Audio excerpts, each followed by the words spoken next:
Welcome to UNCAGED. Today we're speaking with Hedi Mardisoo. Hedi is working on some really interesting stuff. She is the CEO and co-founder of Cachet. What a great name, by the way, Hedi. So we'll have to get to how you snagged that one. But Cachet is a financial services marketplace for gig workers. And I think it's a really, really interesting space. As you know, the workspace has really shifted over the last, I'd say 10 years, but aggressively after COVID.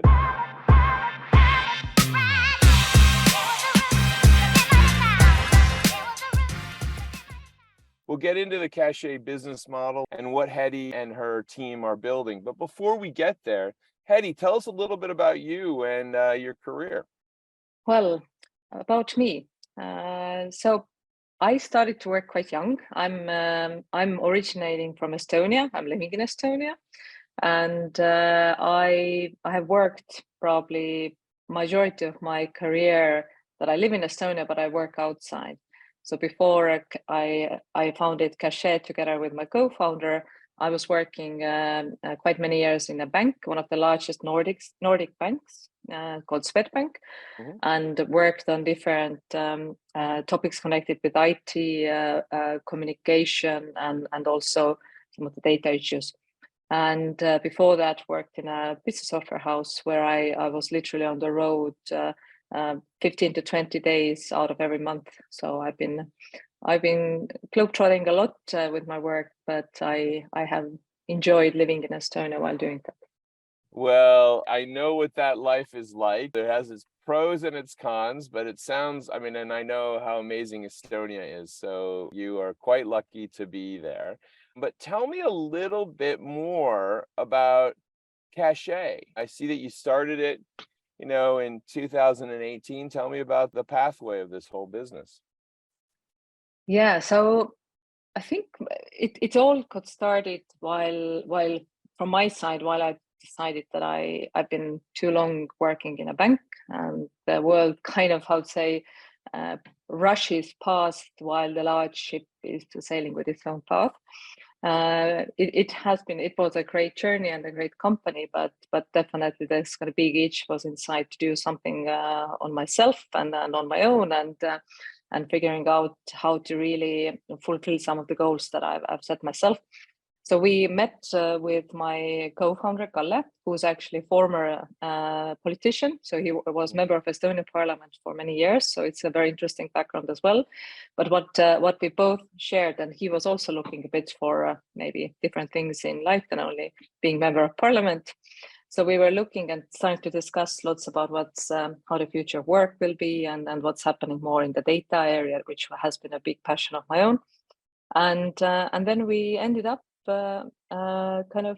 figuring out what would be that we should work together. And then basically in the end of 2018, we founded Cachet and understood that we have figured out a way how to really do insurance better for platform economy. And since Estonia is an interesting country in terms in Europe, this was the first place where the kind of info society regulation was put in place, giving a good framework for companies like Uber and Bolt and others to operate in. Besides that, obviously, 2018 was an interesting year as well in Europe, where GDPR was enacted. So lots of different kind of rules and regulation connected with how the companies can use the personal data. Plus, also, if you look back, then I looked at that later, was that blockchain and obviously Bitcoin had its first this kind of mass adoption. So all those kind of three things led us to basically where we are and how we work today with Cachet. So this distributed kind of way of thinking, really giving more power and control over data for the person, and then also the kind of overall gig economy boom and everything. So, Hedi, I have it listed here, Cachet, that you guys aggregate and enrich cross-market data from gig platforms to enable businesses like insurance companies to sell better priced and personalized coverage on the gig workers' real work hours. What an interesting idea. Insurance is a real challenge for gig workers. Tell me what you found are the specific areas of insurance that are most interesting. So we started exactly from Uber drivers. We understood there's a quite a big problem for them in the market, that the price of insurance was really high for them. It didn't matter if they were providing service 2 hours a week, or I don't know, 60 hours a week or 70 hours a week. It didn't really matter. The price was right away enormous. So obviously, if you work, I don't know, 5 hours a week, you can't ever make the ends meet with the money that you earn, and you can't afford basically insurance. So what we understood was that insurance companies are not evil. They just lack data. They don't just have the full insights into how actually gig workers are working, because they work multi-platform. They don't only work for Uber. If they want to start providing taxi service, they right away work for Uber, and in US, obviously Lyft, in Europe, Bolt, and many others. And that means the data is scattered across multiple different platforms. And what we in Cachet understood, that's why I said our inspiration was a bit GDPR, was a kind of decentralized, that if we bring the data together around the individual, the driver is actually driving, and the vehicle that's actually been used as taxi, then we would build up a very interesting data set, which is really relevant for the insurance companies. And that's how we got going. We put in place agreements with Bolt, Uber, and a few others that are operating in the market, and started to basically get data in live from them in order to underwrite more flexible policies. And so the main logic there is actually quite simple, but obviously how to get it all going, it's a bit more complex than that. Absolutely. And so now tell me a little bit, are you still focused heavily on the Estonian market, or tell me about where you guys are today? So we have a broker license, which is basically we can distribute insurance across Europe. We started our journey where we sold directly in Estonia. Now we are selling also in Poland, and are currently working on opening our operations in the Nordics. And that's the direct sales, basically. A person who is a single individual can buy the, let's say, motor policy via us, which is flexible, which they can use for them driving Uber. But now we have scaled also selling to B2B. So we are selling to different platforms, starting from various different sharing economy, like micro vehicle fleets or car fleets, car sharing, also different blue collar gig workers platforms like cleaners or many others. The insurance, Hedi, that they're purchasing, I mean, Europe, obviously, the majority of the markets offer health insurance, I guess, just as a part of being a citizen. But I would assume that this is related to a broader set of insurance. What kind of insurance are they acquiring? So today our focus is largely on different liability insurances, either professional liability was connected directly with the work, or then different kind of micro vehicle or car insurances, which are asset based, and obviously also the kind of liability, third party liability insurances. Yeah, absolutely. So today it's mainly mobility and professional liability. Yeah, no, those are critical areas. Well, I mean, certainly, I think, Hedi, we need more of these solutions in other parts of the world soon. But tell me a little bit also just about kind of the market right now.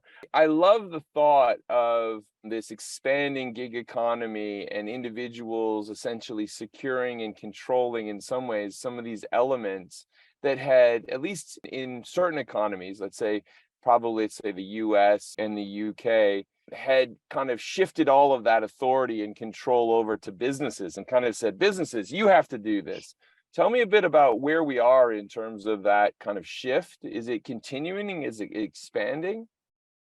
So in a way, it's somewhere in between. I think the regulators are trying to get the, I would say, monkey away from their shoulders and put it somewhere else.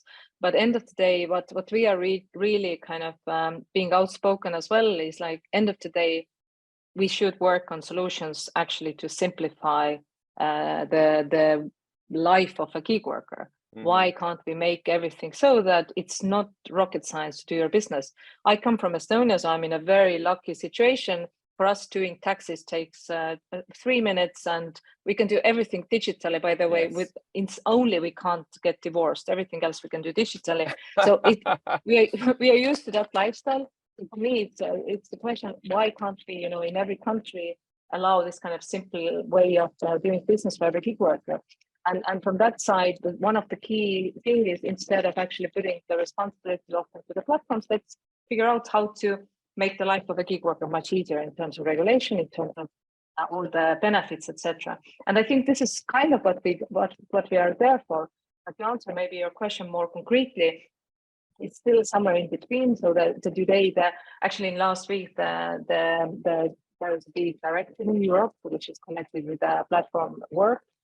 This got kind of additional steps further in terms of agreeing things, but it's still a way to go. And if all goes well, it's going to be agreed end of the year and enacted in a couple of years' time.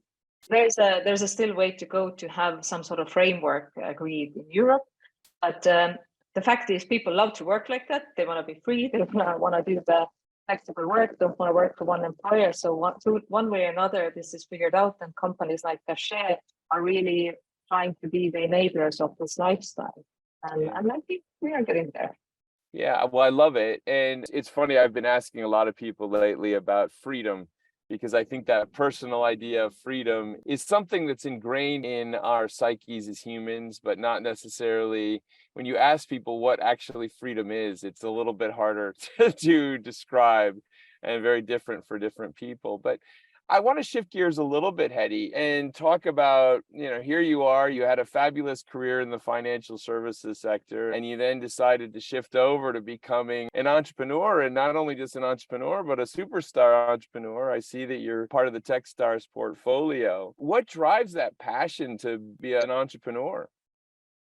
I think some things you're born with. So this you can't change. This kind of itch you need to have inside, the curiosity, that kind of wanting more, not maybe settling for or kind of comfort in your kind of comfort zone. So I think this is something that I just have had in me.